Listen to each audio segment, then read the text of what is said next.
আমাদের ই-লার্নিং সেশনের 13-এ সবাইকে স্বাগতম। আমাদের আগের অধিবেশনে আমরা ফ্রি স্পিকিং স্কিল সম্পর্কে জেনেছি। এই অধিবেশনে আমরা জানব কিভাবে শিক্ষার্থীদের ইংরেজি ভাষা শিক্ষায় কম্প্রিহেনশন অফ টেক্সট এই দক্ষতা বৃদ্ধি করা যায়। আমাদের সেশন শুরু করার আগে আপনি কিছু সময়ের জন্য একটি প্রশ্নের উত্তর নিয়ে একটু ভাবুন। কিভাবে শিক্ষার্থীদের কম্প্রিহেনশন অফ টেক্সট বৃদ্ধিতে সহায়তা করা যায়? কম্প্রিহেনশন অফ টেক্সট কি? ভাষার 4টি দক্ষতার অন্যতম একটি দক্ষতা হলো পড়া বা রিডিং। এখানে কম্প্রিহেনশন অফ টেক্সট বিষয়টি খুবই গুরুত্বপূর্ণ, কারণ কোনো টেক্সট বা লেখা বুঝতে না পারলে শিক্ষার্থীদের কোনো লাভ হয় না। প্রাথমিক পর্যায়ের শিক্ষার্থীদের জন্য পঠন বোধগম্যতার দক্ষতা উন্নয়ন খুবই গুরুত্বপূর্ণ, যা শৈশবের ছবির বই থেকেই শুরু হয়। শিশুদের বয়স বাড়ার সাথে সাথে এটি তাদের পাঠ্যপুস্তক, সংবাদপত্র এবং অন্যান্য টেক্সট বুঝতে সাহায্য করবে। এই দক্ষতা শিক্ষার্থীদের একটি টেক্সট বা লেখা থেকে অর্থ উদ্ধার করার দক্ষতা তৈরি করে। Importance of comprehension of text. একটি টেক্সট বুঝতে পারার উদ্দেশ্য হচ্ছে শিক্ষার্থীদের টেক্সটটি অর্থের জন্য পড়তে সাহায্য করা। যে কোনো লেখা না বুঝে পড়ার কোনো অর্থ নেই, কারণ এটি পঠন দক্ষতা বিকাশের সাথে সম্পর্কিত এবং সংশ্লিষ্ট পাঠের উত্তর খোঁজার সাথে সম্পর্কিত। যদি কোনো শিক্ষার্থী লেখাটি সঠিকভাবে বুঝতে না পারে, তাহলে তার পক্ষে প্রশ্নের যথাযথ উত্তর দেওয়া কঠিন হয়ে পড়বে। ক্লাসে শিক্ষার্থীদের পঠন বোধগম্যতার দক্ষতা বৃদ্ধি করার কিছু টিপস হলো: 1. শিক্ষার্থীদের জোরে জোরে পড়তে দিন। এর ফলে তারা ধীর গতিতে পড়বে, যা তাদের পড়ার প্রক্রিয়ায় আরো সময় দেবে এবং এর ফলে পড়ার বোধগম্যতার উন্নয়ন হয়। তাছাড়া তারা শুধু শব্দগুলোই দেখছে না, পাশাপাশি তারা শুনছেও। এছাড়া আপনিও জোরে জোরে পড়তে পারেন। 2. সঠিক স্তরের টেক্সটই সরবরাহ করুন। নিশ্চিত হয়ে নিন যে আপনার শিক্ষার্থীরা যেন এমন সব টেক্সট পড়ার প্রচুর সুযোগ পায় যা তাদের কাছে খুব কঠিন নয়। এক্ষেত্রে তারা যেন বেশিরভাগ শব্দ কোনো সাহায্য ছাড়াই চিনতে পারে। 3. পুনরায় পড়া রিডিং ফ্লুয়েন্সি তৈরিতে সহায়তা করে। পাঠ থেকে অর্থ উদ্ধার এবং পাঠ্য উপলব্ধিকে উৎসাহিত করে।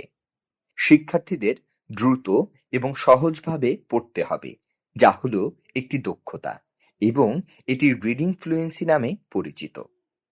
4. পরিচিত ও সহজ বই বা টেক্সট পুনরায় পড়া আপনার সন্তানকে দ্রুত শব্দ ডিকোড করার অভ্যাস তৈরি করে দেয়, তাই তারা তাদের পড়ার দক্ষতায় আরো অনর্গল হয়ে উঠবে। 5. পড়ার সময় চিন্তা ভাবনা করতে উৎসাহিত করুন। এবং 6. সব শেষে নোট নেওয়ার জন্য উৎসাহিত করুন। Asking questions.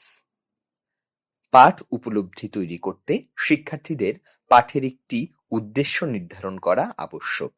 তাহলে সে লেখাটি পড়ার উৎসাহ পাবে এবং সহজেই বুঝতে পারবে। প্রশ্ন করা এটি করার আরেকটি উপায়।